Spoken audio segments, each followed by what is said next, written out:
I remember when my oldest niece, Marin, I was coming home to Virginia. She was maybe 3 or 4 at the time, and my parents were living up in Virginia. And I walked in the door, and I walked in with my dad, and Marin was standing on the steps, and she calls my dad Pop-Pop, and she said, "Aunt Kelly, meet Pop-Pop." And then she goes, "Pop-Pop, meet Aunt Kelly." And I cracked up at that because I thought, oh, this one has no idea. Like, she just popped onto this world and thought she has no idea that we all preceded her, that that I've known Pop-Pop for a very long time. And that's why these genealogies are really important for us, because sometimes we just open up the Bible and we're like, King David, meet Ruth.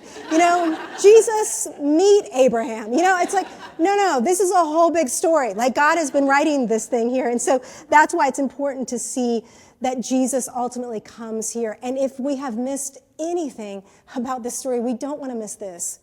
That this whole story is pointing to Jesus.